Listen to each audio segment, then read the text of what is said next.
Muito bem, pessoal, estamos ao vivo quinta-feira, 9 de janeiro, 7h01 da manhã, horário de Brasília. Muito bom dia para quem está chegando por aí. Este é o Desperta ICL. Para quem não sabe, nós estamos ao vivo todos os dias, das 7 às 8 horas da manhã, aqui nos canais do ICL, abrindo a nossa manhã noticiosa aqui. Claro, você sabe que depois do Desperta nós temos vários programas aí, tem o N1, tem programas sobre economia e negócios, programas de entrevistas, programas de entretenimento com notícias, também chamado de infotenimento, né? Então você fica com a gente aqui das 7 da manhã até para depois do meio-dia. Muito obrigado por quem já está no nosso chat. Se você está chegando nos nossos canais do YouTube, deixa o seu like, ativa o sininho, assine os canais, compartilhe este programa com as pessoas. Nós estamos ao vivo no canal do Leandro Demore e no canal do Eduardo Moreira e também e principalmente no canal do ICL Notícias. Se você quiser acompanhar este programa pelo rádio, estamos ao vivo em 3 emissoras de rádio em São Paulo, na Rádio Cantareira, na Rádio Brasil Atual e também na Rádio Heliópolis. Você pode procurar aí no seu bom e velho radinho, principalmente para quem está no trânsito em São Paulo. Muito bom dia para quem está dirigindo aí por São Paulo, capital, e também na Grande São Paulo. Estamos ao vivo também em 3 emissoras de televisão, lá na Bahia, na TV Quirimurê, em São Paulo, na TVT e em Porto Alegre, na Pop TV. Você pode procurar aí o sinal aberto da TV, né, na TV aberta, nessas 3 praças. É muito bom ter a companhia de todos vocês por aí. Vai chegando no seu chat, no nosso chat, vai dizendo de onde você está assistindo a este programa. Obrigado também para o pessoal que nos assiste fora do Brasil, né? Temos uma audiência grande e crescente em vários países aí, de pessoas, de brasileiros que moram fora do Brasil, mas também da galera que não é brasileira. Tem vários estrangeiros aí interessados no Brasil, ou que já viveram no Brasil, ou que são casados com brasileiros ou com brasileiras que se interessam pelo Brasil e acompanham aqui o Desperta todas as manhãs, como muitas vezes o único noticiário que acompanham no dia. Um perfil que a gente vem identificando também, pessoas que não são lá muito de passar o dia inteiro vendo notícia, né? Tem gente que escolhe assim um programa para acompanhar, para estar mais ou menos ligado no que está acontecendo no dia e depois segue a vida, o que aliás faz muito bem para a saúde, né? Você não ficar o dia inteiro acompanhando notícia não é uma coisa muito saudável, né? Fala aqui alguém que conhece bastante notícia. Então é importante que você esteja informado, esteja informada, claro, não vai ficar alienado do mundo, não vai ficar alienado no mundo, senão vai falar bobagem, vai passar vergonha, vai fazer bobagem, né? Não vai ter nem assunto para conversar. Agora também não tem gente que passa o dia inteiro malucão aí da notícia. Não precisa. Se você quiser ter a sua dieta diária de informação, neste programa a gente faz isso, separa o que tem de mais relevante no dia, dá o texto das coisas, dá o contexto das coisas, analisa também o enfoque e a cobertura da imprensa, o que é importante também, fazendo aí uma meta-análise das notícias para todo mundo ficar informado e pensar também sobre o que está acontecendo na hora da feitura e da divulgação das notícias neste mundão de meu Deus. Tá bom, gente? Então vamos lá, o Gabriel. Tudo certo, Gabriel? Voltou de férias, Gabriel? Tudo certo, Demore. Que bom. As férias foram maravilhosas. Dormiu, Gabriel? Viajou? Fez o quê? Tomou banho de piscina? O mais fiz foi dormir, Demore. Foi dormir. Tava precisando dormir, né, Gabrielzinho? 100%. O Gabrielzinho não tá acostumado a acordar tão cedo assim antes de vir trabalhar aqui, né, Gabriel? Não dá, né? Acordar às 5h30 da manhã. Dá uma cansada na pessoa, né? Vamos lá então, galera, para o iclnoticias.com.br, o portal de notícias do ICL. Você pode acessar o iclnoticias.com.br e colocar aí nos seus favoritos, né? Faça isso para você também, para quem tem o hábito de acompanhar, volta e meia, acessar sites de informação aí. Você vai lá no UOL, vai lá no G1, né? Vai nos sites todos, coloca lá o iclnoticias.com.br também para você estar acompanhando as notícias que rolam pelo Brasil e pelo mundo. Consideradas extintas, antas são vistas em área protegida no Rio de Janeiro após 100 anos. Pela primeira vez em 100 anos, as antas foram flagradas em vida livre no território do estado do Rio de Janeiro pelo Instituto Estadual do Ambiente. O animal, que é o maior mamífero da América do Sul, até então considerado extinto na natureza fluminense, era encontrado somente em instituições de proteção à fauna e em pontos de introdução na natureza com indivíduos nascidos em instalações assistidas, ou seja, né, reprodução chamada em cativeiro, né, e depois colocada em lugares específicos. O flagrante foi feito por meio de armadilhas fotográficas disponibilizadas pelo Vale, pela INEA, né, pelo Instituto, né? por meio de uma parceria firmada em 2020, na qual se desenvolvem ações de proteção ecossistêmicas aliadas à conservação da biodiversidade no Parque Estadual Cunhambebe. Os 108 registros feitos pelas 10 câmeras instaladas em uma unidade de conservação administrada na Costa Verde flagraram grupos com até 13 indivíduos em uma única captura, além de uma fêmea com filhote, o que sugere uma população bem estabelecida da espécie na região. A redescoberta é resultado de um trabalho de conservação da biodiversidade da Mata Atlântica, que oferece um habitat preservado para a anta e outras espécies como a onça parda. Então tá aqui a imagem das antinhas, né? Ah, que bichinho bonitinho, né? É enorme a anta, eu nunca tinha visto, eu vi uma vez, fiquei assustado, né? Achei que fosse um bichinho menorzinho, assim, né? Então a prova aí também que se a gente cuidar, organizar e minimamente der condições, né? A natureza ela vai ali, ela se refaz, né? Reajuste de Zema na tarifa do transporte de BH começa hoje e causa revolta. O governo de Minas Gerais, liderado por Romeu Zema, do Partido Novo, anunciou um reajuste de 6,49% nas tarifas do transporte público metropolitano, que entrará em vigor a partir de hoje, 9 de janeiro. A medida divulgada pela Secretaria de Estado de Infraestrutura, Mobilidade e Parcerias, no último dia 30 de dezembro, foi alvo de críticas por parte dos usuários, movimentos populares e lideranças políticas. Apesar das empresas operadoras terem solicitado um aumento de 8,7%, o percentual autorizado foi menor, mas ainda assim considerado elevado pelos passageiros que enfrentam condições precárias no transporte. Bruna Pinto, usuária da linha 3832, que conecta Nova Lima a Belo Horizonte, expressou sua indignação para a reportagem. O aumento da passagem representa mais uma forma de atentado à dignidade do trabalhador. Para quem busca emprego formal, esse custo pode ser um entrave, favorecendo a contratação de candidatos que moram mais perto do local de trabalho. Ela também destacou o impacto para trabalhadores autônomos e informais, já que enfrentam dificuldades financeiras e agora terão custos diários ainda maior. Com o transporte custando até 30% do salário mínimo, o sentimento é de profunda tristeza. Em uma Minas Gerais tão rica, continuamos sendo explorados diariamente. E também denunciou, claro, a precariedade dos serviços lá em Minas Gerais. Nos últimos 6 meses, presenciei ônibus com janelas quebradas, cadeiras sem estofamento e até portas que não fecham. Já fiz viagem em veículos superlotados com a porta estragada, o que é um risco, obviamente, à segurança da população. É impressionante como esse pessoal do Partido Novo também, né? De novo, não apresentou absolutamente nada desde que apareceu na política, né? Tanto é que o fundador lá, o Amoedo, pulou fora e hoje é um crítico ferrenho do Partido Novo, né?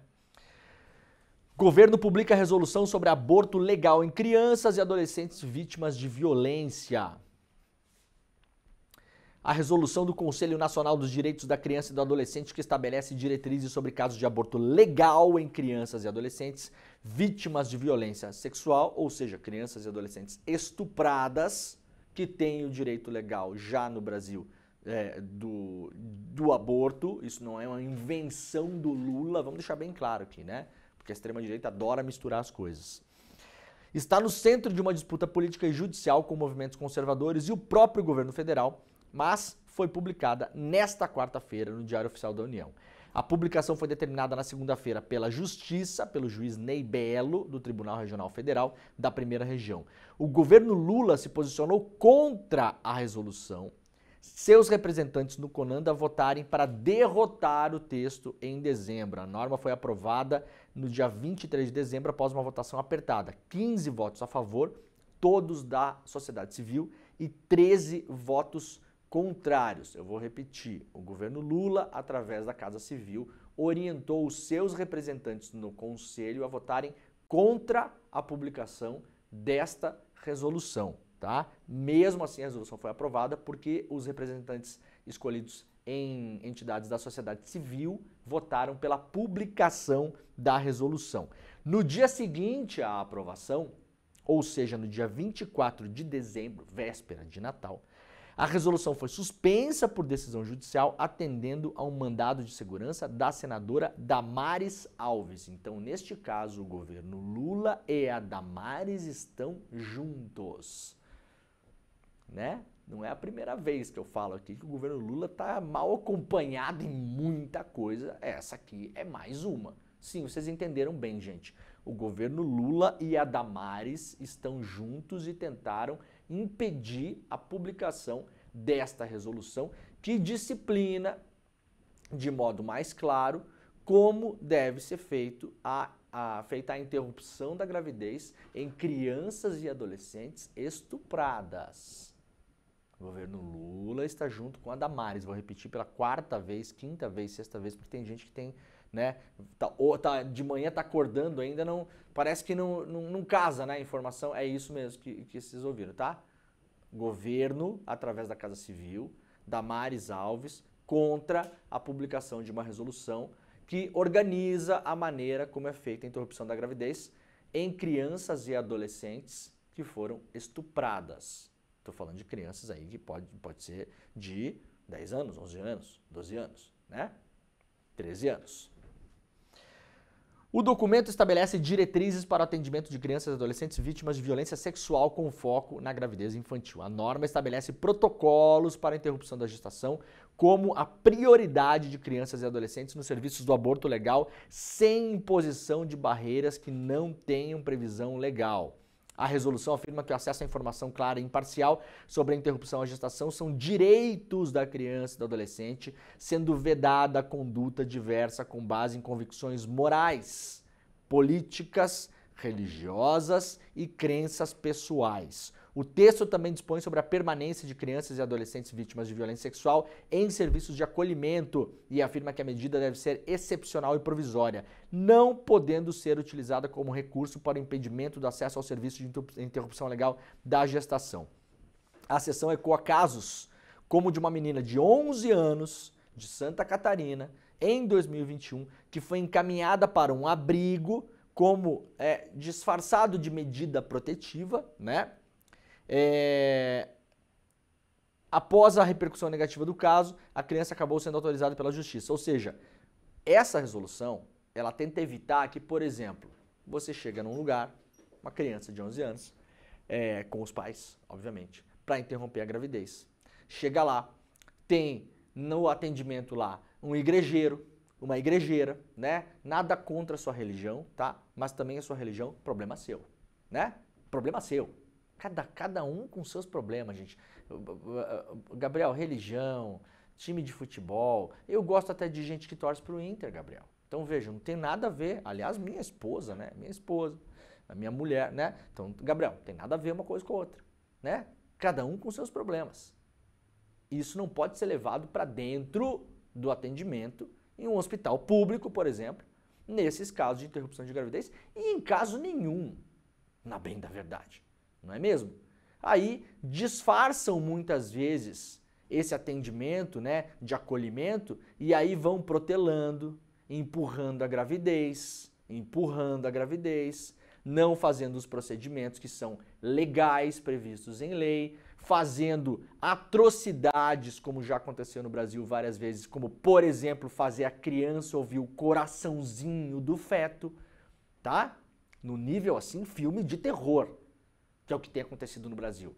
Essa resolução, ela reorganiza essas coisas e relembra essas pessoas que elas não têm o direito de fazer isso. Não é para isso que são pagas, aliás, a boa parte delas com dinheiro público, um dinheiro nosso, da sociedade civil, né? Carolinha de igreja lá decidindo o que vai ser feito no serviço público, que não tem esse poder de decisão. Não interessa se é da religião A, B ou C, eu não tô nem aí. Mas não tô nem aí mesmo. Sua religião, na sua casa, na sua igreja, na sua vida privada, tá bom? Fora disso, principalmente em serviço público, não, ponto. Não, ponto. A Damares, obviamente, não queria a aprovação dessa resolução e nem o governo Lula. É incrível, né? Ah, é muito difícil governar, a gente fala todo dia aqui, né? É difícil governar, não é fácil. O Congresso, realmente, o Congresso é todo conservador, é o centrão, é reacionário, tá cheio de gente extrema-direita, então tem que negociar, tem que aprovar emenda, tem que liberar o orçamento secreto, tem que usar a Advocacia Geral da União para ir lá pedir pro Flávio Dino para liberar emenda para os parlamentares, tem que fazer tudo isso. Vamos admitir que tem que fazer tudo isso? Que assim, não tem, que é uma escolha política também, né, gente? Pode enfrentar? Pode enfrentar. Ah, mas se enfrentar vai cair. Pode ser que caia? Sim, é um risco. tá? Eu não estou negando isso. É um risco. Poderia se enfrentar esse risco. O Gustavo Petro lá na Colômbia está enfrentando esse risco. E está peitando, desde o começo do governo. E não caiu até agora. Né? Agora, isso aqui precisa fazer? Será que precisa fazer? Será que essa briga aqui não dá para comprar? Não é a única, gente. Não é a única. Tá? Isso aqui não é uma pauta de esquerda. A maneira como o governo orientou, através da Casa Civil. Não é, né? Se você está junto com a Damares fazendo alguma coisa, olha, em 99% dos casos, coisa boa não é. Eu vou deixar 1% de margem, porque de vez em quando a Damares vai acertar, né? Haveremos de concordar com a Damares em algum momento, certo? Nesse caso aqui não parece. A Damares claramente é a pessoa que, anos atrás, ajudou a perseguir uma outra menina que tentava fazer o aborto legal também, a interrupção da gravidez, que tinha sido gerada também por um estupro, lembram? E a menina teve que sair do hospital, pegar avião e ir para outro hospital, hordas de pessoas perseguindo ela, lembra dessa história? Incitado pela Damares também. A Damares é a pessoa que tocou o terror falando de Marajó, que meninas, adolescentes e crianças tinham propositalmente os dentes arrancados para fazer sexo oral com as pessoas, a pagamento. Nunca apresentou provas disso, porque esse fato jamais existiu, inclusive. O governo está de mão dada com ela, nesse caso aqui. Depois de tudo que a gente viu no ano passado da mobilização, principalmente das mulheres, contra a PEC do estuprador. Só o que me faltava a PEC do estuprador voltar à pauta agora na Câmara, no Senado, e o governo ia a favor do negócio também, né? Assim, ó, quase que não duvido de nada já. Quase que já não duvido de nada. É um negócio impressionante, né? A resolução entrou na mira de parlamentares e ativistas contrários ao aborto. Um dos principais pontos da contenda é o fato de que o documento não apontar um limite da idade gestacional para a interrupção da gravidez. Essa limitação não é prevista no Código Penal, mas é uma das principais bandeiras dos conservadores em relação ao aborto. Conservadores e do governo Lula, pelo que estamos vendo, né? A publicação finalmente da resolução no Diário Oficial não deve ser o último capítulo da disputa em torno da resolução do Conanda. A decisão do juiz é cautelar e o juiz encaminhou o processo a outra juíza, a Rosana Noia Alves Weibel, relatora do caso, para julgar o mérito da ação. Parabéns, viu, governo Lula? Parabéns. Diretor denuncia a situação de arquivo com dados da ditadura e é exonerado por Cláudio Castro, no Rio de Janeiro. Salas com piso totalmente quebrado, buracos no chão, rachaduras em pilares e fiação elétrica exposta e sem renovação. Essas são apenas alguns dos principais problemas do Arquivo Público do Estado do Rio de Janeiro, um dos principais arquivos públicos, eu diria, da América Latina, por que não? E até do mundo, se você for pegar regimes de exceção e regimes repressivos, porque é talvez o principal arquivo no Brasil que custodia os documentos da repressão, tanto de parte da era Vargas, né? Da parte primeira da ditadura Vargas, quanto da ditadura militar no pós-64, Arquivo Público do Rio de Janeiro.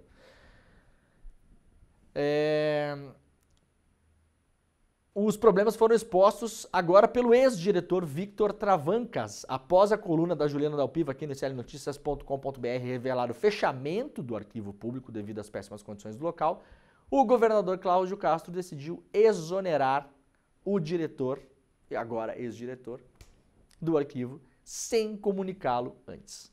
O governador não falou comigo, eu soube pela imprensa, afirmou ele. Ele assumiu o cargo há cerca de 10 dias e denuncia que identificou 26 funcionários fantasmas nomeados na instituição, mas não conseguiu exonerá-los. A própria reunião de equipe de funcionários que trabalham, eles próprios identificaram que 26 pessoas, ou seja, 70% dos trabalhadores do arquivo que está caindo aos pedaços não apareciam para trabalhar. Era cabide de emprego, funcionário fantasma, os brother, que estavam registrados como funcionário, recebendo salário, eventualmente sabemos como essa coisa funciona, passando parte do salário para alguém, né? Porque é assim que funciona também. Não vou falar o nome de ninguém aqui porque não sei, mas a coisa funciona assim, tá? Se olhar direitinho vai achar. Ah, mas não tem dúvida disso. Então o cara assumiu, denunciou o funcionário fantasma, falou que o prédio está caindo aos pedaços e tem uma chance enorme de pegar fogo ou desabar. E aí o que faz o Cláudio Castro? Manda fechar o arquivo público do Rio de Janeiro e manda o diretor para casa. Né? Anuncia medidas? Não. Faz um evento lá para mostrar a situação dizendo que vai ter uma reforma, que vai fazer digitalização de documento, etc e tal? Não. Claro que não. Pisoteia na memória, fecha o arquivo e posso imaginar, né, governador, que fica rezando para pegar fogo, né? Fica torcendo para desabar. Não tem mais ninguém lá dentro? Então desaba, pega fogo todos os documentos aí e dane-se, né? Depois é capaz de ceder o terreno até para uma construtora levantar um prédio lá. Porque eu não duvido, a área ali é muito valorizada em Botafogo. Na orla de Botafogo, aliás. O governo do Rio anuncia a reabertura do arquivo sem explicar as péssimas condições. Aí a Juliana fez uma outra matéria ontem, né? No fim da tarde de ontem, o governo do Rio de Janeiro anunciou que vai abrir de novo o arquivo, apesar da maior parte do prédio estar com diversos problemas. Horas antes, a coluna esteve no local e verificou as condições do prédio. Aqui as fotos, né? As fotos feitas pela Juliana. Ela foi pra lá, olha aqui, ó. Isso aqui é dentro do arquivo, gente. Olha aqui, ó. Tem uma cratera no arquivo aqui, ô Gabriel. Se cair aqui dentro, a pessoa, você vira peça do arquivo também. A pessoa não acha mais você, né? Isso aqui é dentro do prédio, gente. Dentro do prédio, não é na calçada, não é no asfalto, tá? Olha aqui, ó. Olha que fiação. Olha o estado que tá esse negócio, o risco de incêndio. Olha aqui, rachadura em pilar do prédio. É um prédio histórico, um prédio antigo que precisava de manutenção, que não foi feita, claramente, né? As matérias completas estão lá no iclnoticias.com.br e, insisto, é um dos principais arquivos de memória, de documentação sobre repressão de regimes de exceção, sem dúvida da América Latina. Sem dúvida da América Latina, né? E a gente pode colocar, eventualmente, como um dos mais importantes completos do mundo, porque trata da repressão de dois períodos históricos gigantescos no Brasil e custodia vários documentos lá, principalmente do DOPS, né?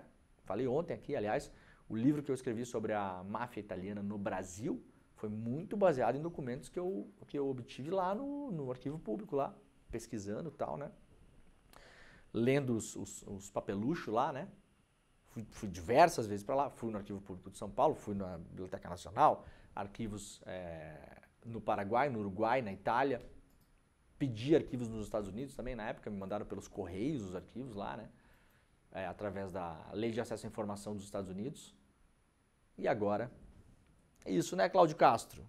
Não vamos resolver o problema, né? Vamos mandar o diretor embora. Mais fácil, né? Vamos eliminar quem está falando sobre os problemas. Quem sabe assim a rachadura se conserte automaticamente, né? O buraco seja tapado. Posso imaginar, né? Mandou o diretor embora, no outro dia está tudo resolvido ali. Presidenta do México responde Trump e propõe novo nome para o sul dos Estados Unidos. Isso aqui foi muito engraçado ontem também, e mostrando como dá para peitar esses vagabundos também, cara. A Cláudia Sheinbaum, recém-empossada presidente do México, né, em dezembro do ano passado, respondeu ontem à proposta do presidente dos Estados Unidos, o Trump, o eleito, ainda não tomou posse, de renomear o Golfo do México como Golfo da América. O Trump, entre as várias coisas que falou, né, num movimento ele assumia aí no dia 20 de janeiro, numa toada meio neocolonial, neoimperial, né? Tentando retomar assim, o império de outrora, né? Não, a gente vai tomar territórios, vamos tomar aqui a Groenlândia, Canal do Panamá vai ser nosso também, anunciou uma série de coisas ali, né? A gente vai ver mais coisas ao longo do tempo aí também. Venezuela que se prepare, né? E aí, entre as várias coisas, falou que vai renomear o Golfo do México. Não vai mais ser Golfo do México, não. O nome vai ser Golfo da América. E aí a presidenta do México, maravilhosa, temos o vídeo, Gabriel? Temos o vídeo para mostrar. Deu uma sugestão para o Trump. Vamos lá tocar o vídeo? Bora.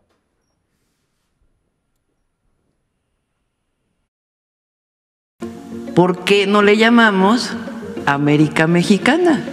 Se oye bonito, ¿no? ¿Verdad que sí? Desde 1607 El hecho es de que América Mexicana es reconocido como el nombre de toda la parte norte del propio continente, con México y lo que es ya Sudamérica. Es el primer mapa mundi casi completo.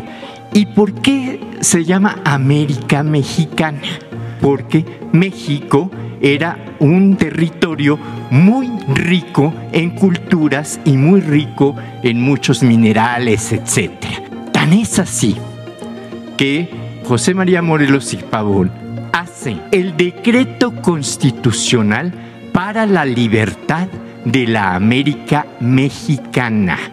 Y el nombre del Golfo de México está registrado ante organismos internacionales que lo consideran como un referente náutico desde el siglo XVI, antes de que existieran los Estados Unidos. Yo creo que ayer el presidente Trump le malinformaron, con todo respeto, que en México todavía gobernaba Felipe Calderón y García Luna, pero no. En México gobierna el pueblo.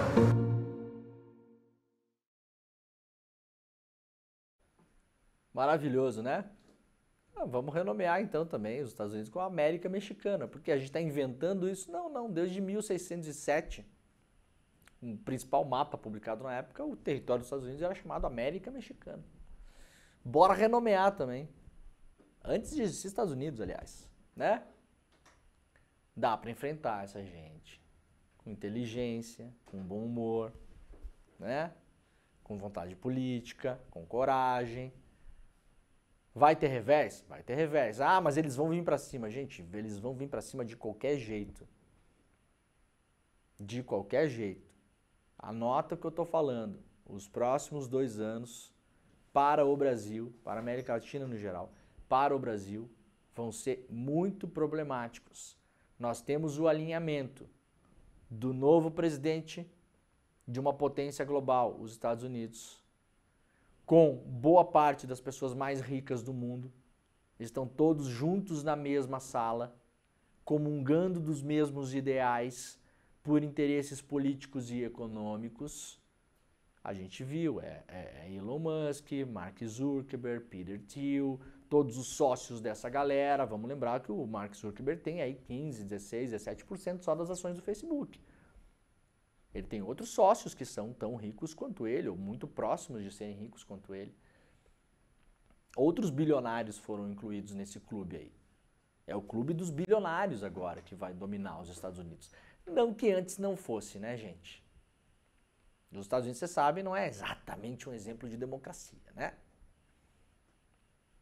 Agora, a coisa vai piorar, porque essa gente não respeita a soberania nacional.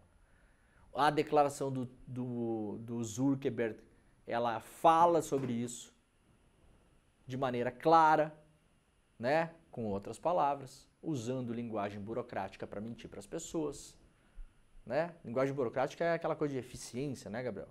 Gabriel, a partir de amanhã, o que você acha, Gabriel? A partir de amanhã nós vamos tornar aqui o estúdio mais eficiente. Você é contra ou a favor disso? O Gabriel é a favor de tornar o estúdio mais eficiente amanhã. Então amanhã, ao invés de trabalhar você e o Jimmy, vai trabalhar só o Jimmy. E você vai embora. O estúdio será mais eficiente. Veja, Gabriel, como é bonito a gente usar a linguagem burocrática. É incrível, né? Hã? Sabe o que eu vou fazer, Gabriel, a partir de amanhã? Eu vou tornar o meu sono mais eficiente. Como, Gabriel? Eu vou parar de trabalhar, parar de fazer o programa aqui e ficar dormindo até as 10 horas da manhã. Veja como é fácil mentir para as pessoas. Lê? Parece funcional. Parece funcional, né? É ótimo, né? É para esse lugar que está andando a coisa, gente. É preciso enfrentar. Não vai ser fácil. Teremos consequências pesadas. Não é dito que vá se vencer essa guerra também. Porque nós vamos lutar politicamente nos próximos anos contra os maiores poderes constituídos do mundo. Do mundo. Não os únicos, claro, mas veja, É gente que comanda empresas e que tem fortunas pessoais maiores que o PIB de países. Se você somar as fortunas pessoais do Musk e do Zuckerberg aí, olha, eu não fiz a conta e é capaz de dar o PIB do Brasil já. Né? Eles dois e o Peter Thiel, os três aí, já foi. Não é brincadeira. Comandam o fluxo de informação no mundo todo. Vão lá e apertam botão e distribui mais esse conteúdo, distribui menos esse. Dá mais voz para esse tipo de discurso, dá menos voz para esse. Cala essas pessoas, dá megafone para essas outras. Vai tomando forma a maneira como as pessoas veem o mundo. Porque as pessoas veem o mundo hoje com os olhos através das redes sociais. Aquilo é o grande espelho das pessoas. É ali onde elas moldam a maneira como elas enxergam as coisas, né? E a gente vai enfrentar essa galera porque eles estão vindo para cima. O Brasil, nessa história toda, já está sendo pintado internacionalmente como um exemplo de democracia, mas que mesmo sendo uma democracia, tem uma ditadura que é operada pelo governo de esquerda e pelo Supremo Tribunal Federal com cortes secretas, tribunais secretos, disse o Mark Zuckerberg. Aparentemente temos tribunais secretos no Brasil. Demorei. Né? Uma coisa que passou batida. Ah. O ano passado, para esse ano agora, o Elon Musk simplesmente duplicou a fortuna dele. Duplicou a sua fortuna, exatamente. 421 bilhões De dólares. de dólares. 421 bi de dólares, né? Essas fortunas calculadas aí, né?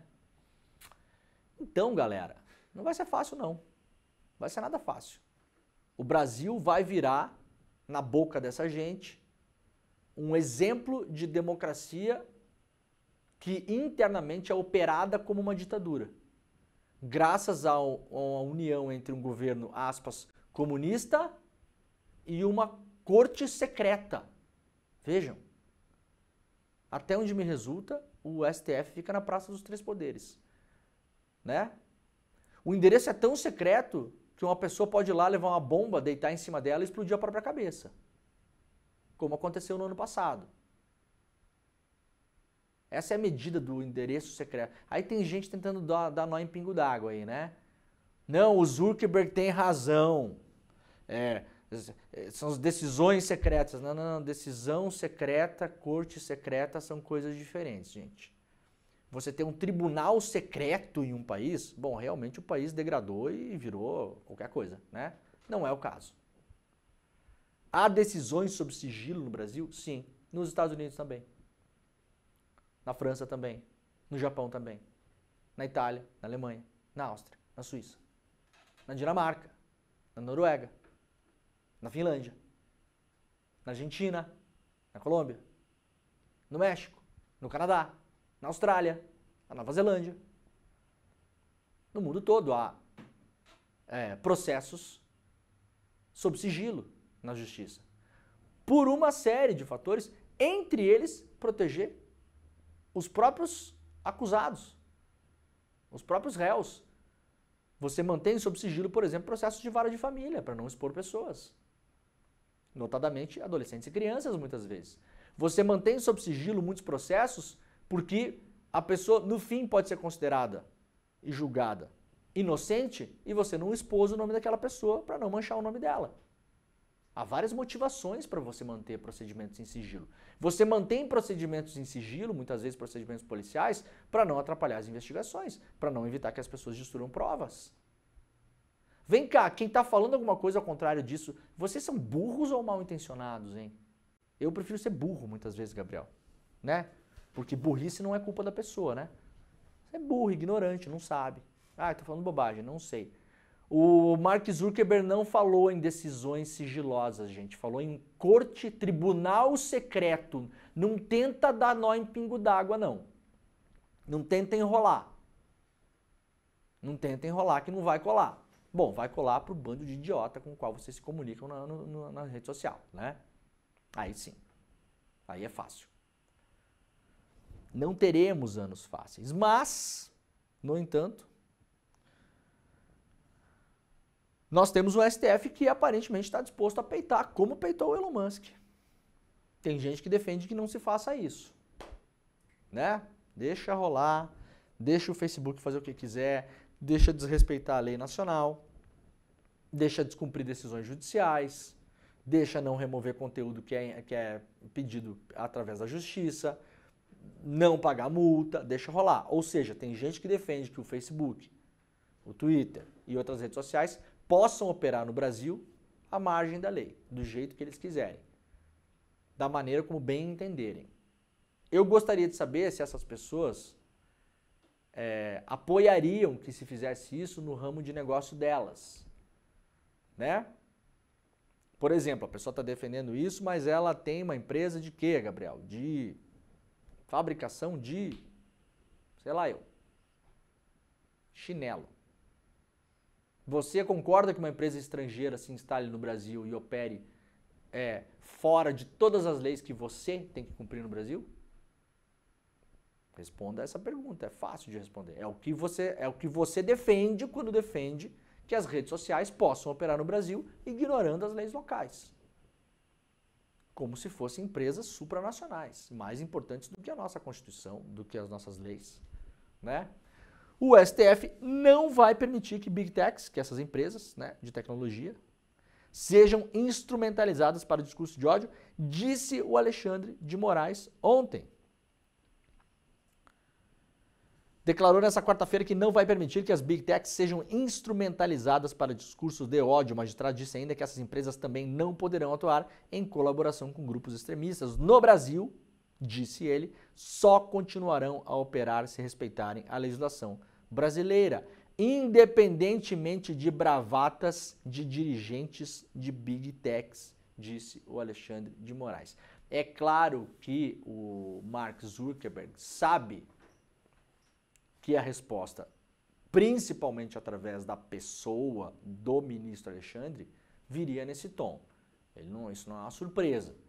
Quando ele decidiu gravar o vídeo que gravou essa semana e dar uma indireta para o Brasil, que vai na linha do discurso do Elon Musk, que vai na linha no discurso dos jornalistas aí do Twitter Files, do não sei o que, tá? Então nós temos um alinhamento aí de jornalistas com Trump, com esses tech bros, né? Os bilionários do Vale do Silício, esses caras todos aí, nós temos o mesmo discurso, mesma coisa. Quando o CEO do Facebook gravou o vídeo, ele sabia que a reação no Brasil seria essa, não seria diferente. O Alexandre de Moraes não mudou de dezembro do ano passado para janeiro desse ano. E se o Facebook fizer o que o Twitter fez no Brasil, mesmo sendo muito maior do que o Twitter, usado por um número muito maior de pessoas, sob o risco de ter, sim, uma reação da população muito forte, caso aconteça com o Facebook, com o Instagram, o que aconteceu com o Twitter, mesmo assim, pelo que nós conhecemos do ministro Alexandre de Moraes, ele não vai arregar e, se precisar, vai bloquear. Vai bloquear. E o Mark Zuckerberg sabe disso. Esse é o problema, gente. Eles sabem que pode chegar nisso. E eu vou dizer mais. Querem que chegue nisso. Eles farão de tudo para chegar nisso. Vai chamar a falta até o final do jogo. Não se espantem se nos próximos meses não começar a descumprir decisão judicial, não responder a pedidos do Ministério Público, não responder a pedidos da Justiça, não pagar multas, não remover conteúdo, tudo isso previsto na lei do Brasil. É simples, se você não quer se submeter à lei de um país, é só não operar naquele país. O Facebook escolheu operar no Brasil, pode escolher não operar.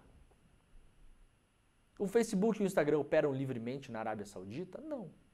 O Twitter opera livremente na Arábia Saudita? Não. Isso não impede de um dos príncipes da família real lá da Arábia Saudita ser sócio do Musk no Twitter. Vocês sabiam disso? Na hora de comprar o Twitter, o Musk precisou de dinheiro de várias pessoas, entre elas da coroa saudita. O Twitter opera livremente lá na Arábia Saudita? Não. O Musk reclama? Não. Né? Vamos colocar rapidamente o que falou o Xandão ontem, ó, Gabriel? Por gentileza. Fala aí, Xandão.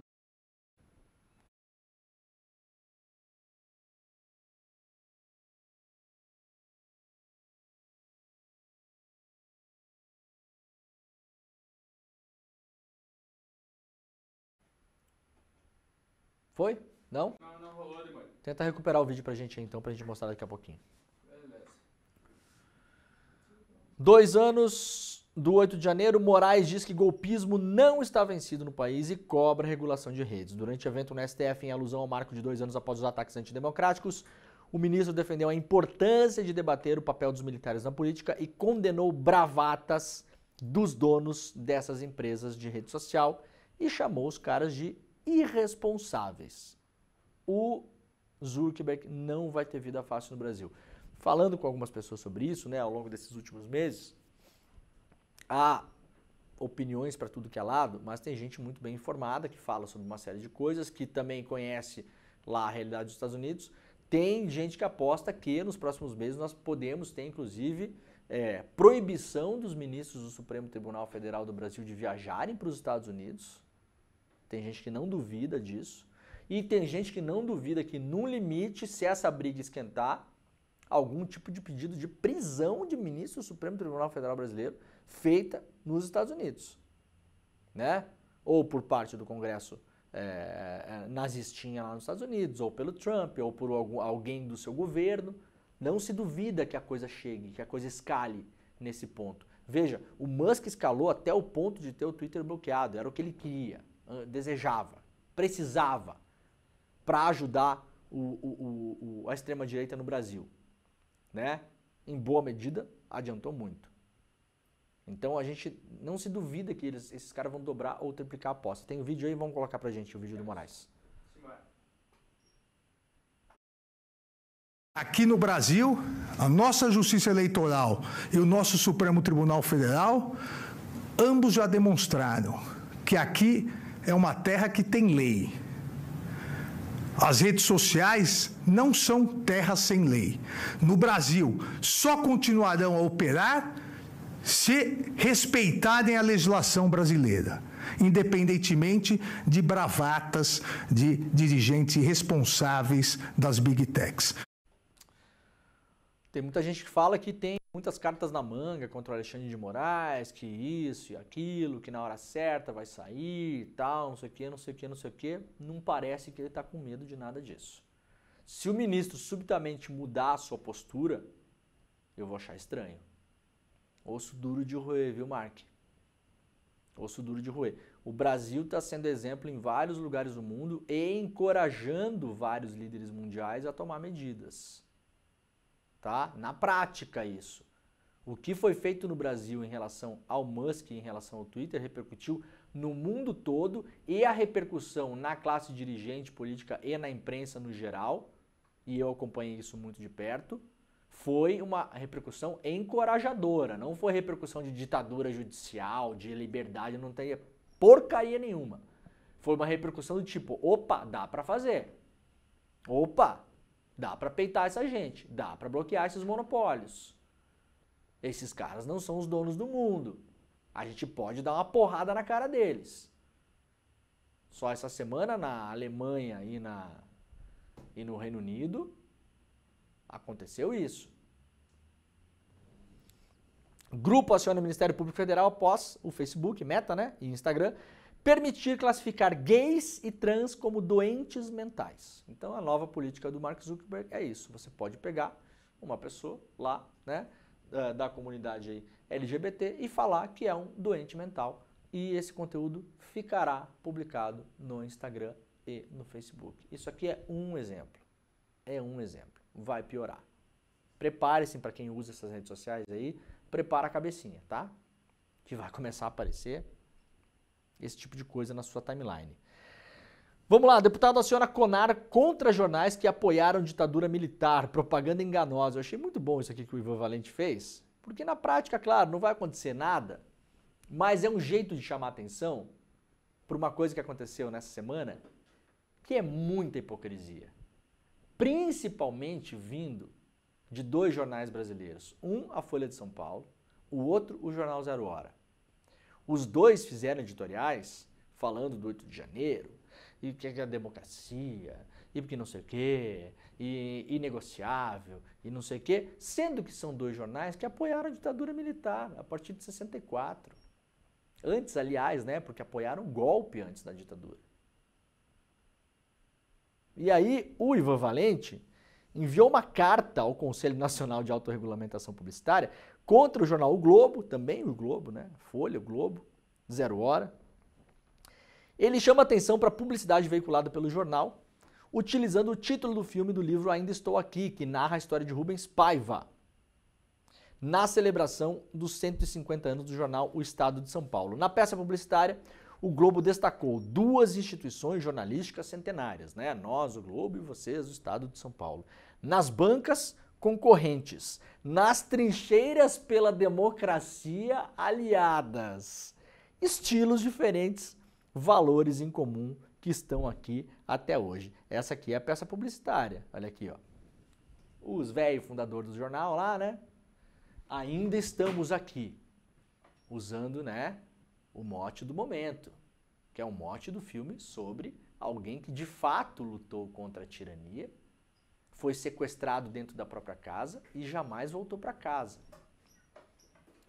E aí tá aqui uma homenagem do jornal o Globo aos 150 anos do Estadão. O principal que quero destacar é o escárnio com que o Globo usa o filme para a publicidade enganosa, ao dizer ainda estamos aqui. Ou seja, diz o Ivan Valente, né? Sempre fomos defensores da democracia, da liberdade do nosso país. Quando não é verdade, porque eles apoiaram a ditadura escancaradamente, disse o deputado Ivan Valente para o ICL Notícias. Estão sendo hipócritas e cínicos para surfar na onda do momento. Todo mundo sabe que o Grupo Globo não só apoiou o golpe, como participou das benesses do golpe e foi um dos maiores beneficiários do regime da ditadura militar brasileira. E aí, o meu querido amigo Matheus Gomes, né, lá na sua redinha social, Matheus, deputado estadual lá no Rio Grande do Sul, publicou o seguinte: acabo de ler um editorial revisionista repleto de cinismo do jornal Zero Hora sobre o filme Ainda Estou Aqui e a ditadura militar. A verdade é dura, mas precisa ser dita. Enquanto Eunice Paiva era perseguida e Rubens Paiva assassinado, a Zero Hora apoiava ativamente o regime militar. O editorial da Zero Hora, que é a opinião oficial do jornal, né? Isso aqui não é a opinião oficial de alguém. Isso é a opinião oficial do jornal, do seu dono, dos seus donos, da família que controla, né? Não misturemos com todo mundo que trabalha no jornal, sabemos disso. Há repórteres incríveis, jornalistas, fotógrafos, editores, colegas, não se trata disso. Isso aqui é a empresa falando, tá? A empresa, o CNPJ dando a sua opinião. O editorial muito bonito, né? O Prêmio e a Ditadura, falando do Globo de Ouro. O retrato de uma família de classe média destroçada pelo arbítrio, revelado sem retoques na produção do Globoplay, mostra o quanto é degradante para uma sociedade a supressão da democracia e das liberdades. Muito bem, incrível, né? Tirando o merchandising do Globoplay aqui, que não precisava, mas tudo bem, né? Tá rolando ali, tá. Nem todo mundo conhece a história, é preciso contá-la, diz o Matheus Gomes. O jornal Zero Hora surgiu após o golpe militar em maio de 64, erguido sobre os escombros do jornal Última Hora. Esse sim, que se opôs ao golpe e foi destruído pelos militares depois do golpe. Tá aqui, ó. Jango no Rio Grande e Mazili empossado, ou seja, Jango caiu, Mazili, que era o presidente lá deputado da Câmara, empossado como fantoche ali da ditadura militar, né? Última Hora, o jornal depredado e incendiado. Tá aqui as imagens, ó. Tá aqui, ó. Acabou o jornal, né? Acabou o jornal. Toda a frota da reportagem foi destruída a bala e a fogo. Isso aqui é a capa do jornal Última Hora. Última Hora, outro jornal, outra coisa, né? E aí segue o Matheus. Hoje a Zero Hora reforçou a narrativa dos militares sobre o motivo do golpe. O regime militar que vigorou no país em 64 a 85 também foi respaldado pela boa-fé de brasileiros que temiam a implantação de uma ditadura comunista no Brasil. Como quem diz, também hoje em dia no 8 de janeiro também tem uma boa-fé dos golpistas lá, né? Isso aí não é gente ruim, no geral, né? Isso é o discurso do perigo comunista, que era tão falacioso nos anos 60 como é hoje. E aí, como diz o Matheus, João Goulart não era comunista, Rubens Paiva não era comunista. Rubens Paiva, aliás, era do Partido Trabalhista do Brizola. Trabalhismo e comunismo não são a mesma coisa, não vou nem entrar nesse detalhe aqui. O que eles defendiam? As reformas de base de um Brasil independente, né? E aí, o que a Zero Hora dizia sobre isso? Os editoriais sempre defendiam o regime militar brasileiro a partir de 64 como uma revolução necessária, um movimento democrático para organizar a economia, devolver a paz e tornar o Brasil grande novamente. Capa, aí sim, do jornal Zero Hora. China comunista pretendia dominar o Brasil. Falso, mentira, nunca existiu. Picaretagem, vagabundagem. É o nome disso aqui, tá?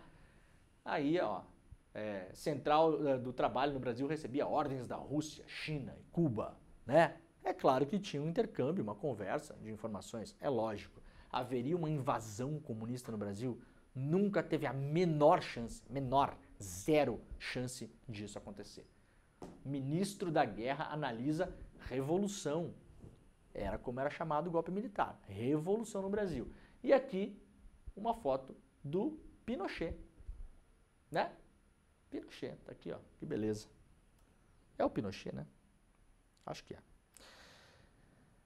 Ai, ai, ai. Então tá, né? Parabéns pro Matheus aí, por ter lembrado essa história, né?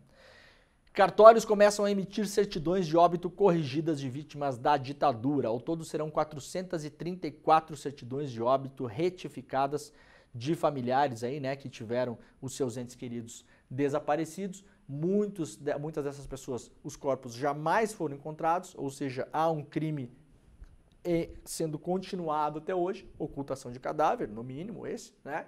E aí agora, finalmente, várias famílias vão poder colocar lá na certidão de óbito o motivo do óbito, né? A partir de uma resolução aprovada pelo CNJ, os cartórios de todo o país foram notificados para emitir certidões corrigidas de 202 mortos e 232 desaparecidos durante o regime militar. No novo documento deverá constar que essas pessoas foram vítimas da violência cometida pelo Estado. Violência essa apoiada na época pelo jornal O Globo, pelo jornal Folha de São Paulo, pelo jornal Zero Hora, etc, etc, etc, etc.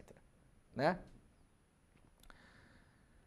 Tem problema mudar de posição? Não tem, claro que não. Os jornais todos eles podem mudar de posição e falar, olha, não, realmente hoje a gente defende a democracia, né? Sem mas, sem porém, sem nada. Mas estão simplesmente ignorando o que aconteceu no passado. Então venha a público, deixe claro, esta casa aqui tinha essa posição, a gente apoiava isso, foi um erro histórico e tal, né? A Globo uns anos atrás reconheceu, né? 40 anos depois, num editorial lá, né? Governo da Bahia diz que pretende distribuir livro Ainda Estou Aqui em escolas estaduais. Governador Jerônimo Rodrigues destacou a intenção de promover debates com o filme estrelado por Fernanda Torres. Projeto de lei quer suspender pagamentos a militares denunciados por crimes na ditadura. Essa notícia foi publicada no ICL Notícias. Ela é o reflexo de uma outra denúncia que a gente fez também aqui, no nosso jornalismo, no ICL, mostrando que até hoje nós, brasileiros, pagamos para as pessoas que foram formalmente acusadas lá de, indicadas como os assassinos do Rubens Paiva, que eram 5 pessoas, 5 militares, nós estamos pagando o salário dessa gente até hoje. Numa beleza, né? Essa ação proposta pela Fernanda Melchiona, deputada federal, estamos pagando hoje R$140 mil por mês para 2 desses militares, porque 3 já morreram, foram abraçar o capeta já, né? Já foi embora. Sem nunca ter visto 1 hora de cadeia na vida. Para 2 a gente está pagando salário ainda, tá? Salário integral, igual ao último salário que eles tinham quando se aposentaram lá no Exército, que aliás é corrigido conforme corrige o salário das pessoas que estão trabalhando hoje nas Forças Armadas, o deles é corrigido também. Não é igual a aposentadoria que fica congeladinho lá, não, é igual, mesmo salário. E para familiares de 3 deles, os que já morreram, para 8 familiares que são pensionistas ali, a gente está gastando uma beleza aí de quase 2 milhões de reais por ano com essa gente. Imagina quanto não gastamos desde 1971 com essas pessoas, que foi quando eles assassinaram o Rubens Paiva. E agora a Fernanda Melchiona vai propor um projeto de lei para suspender a remuneração de militares denunciados por violações de direitos humanos e crimes contra a humanidade praticados durante a ditadura civil-militar. Segundo o projeto de lei, essa suspensão será aplicada até que se chegue à conclusão definitiva do processo judicial.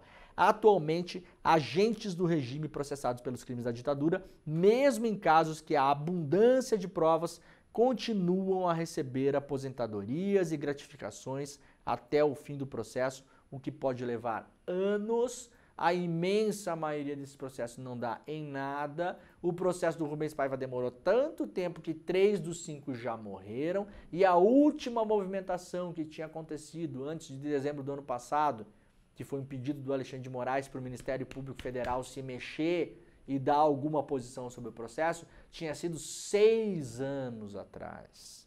Então, na prática, justiça tardia, que nunca chega para esses caras, que nenhum deles viu sequer 1 hora do sol nascendo quadrado na vida toda, permite que eles tenham cometido os horrores que cometeram, a ditadura acabou, eles foram anistiados, nunca foram punidos por nenhum crime que cometeu e, pelo contrário, são premiados com dinheiro que é gerado pela sociedade civil e mantém a boa vida desses canalhas.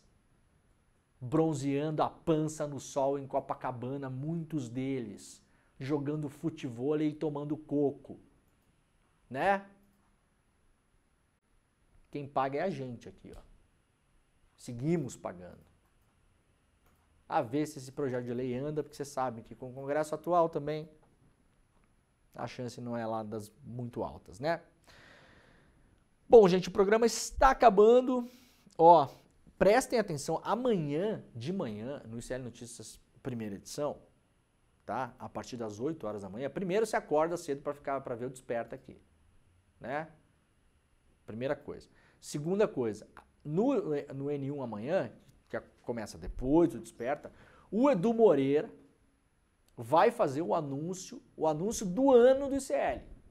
O mega anúncio do ano. Como diz o Edu, é bomba, né? O Edu adora bomba. Bomba, né?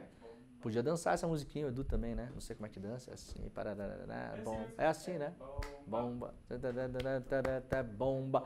Vai anunciar várias novidades aqui no ICL para esse ano, tá? Tem um monte de coisa, um monte. Eu não vou dar nenhum spoiler aí. Vocês fiquem pensando o que é, mas a coisa está crescendo, está ganhando corpo, está ficando cada vez mais bonita.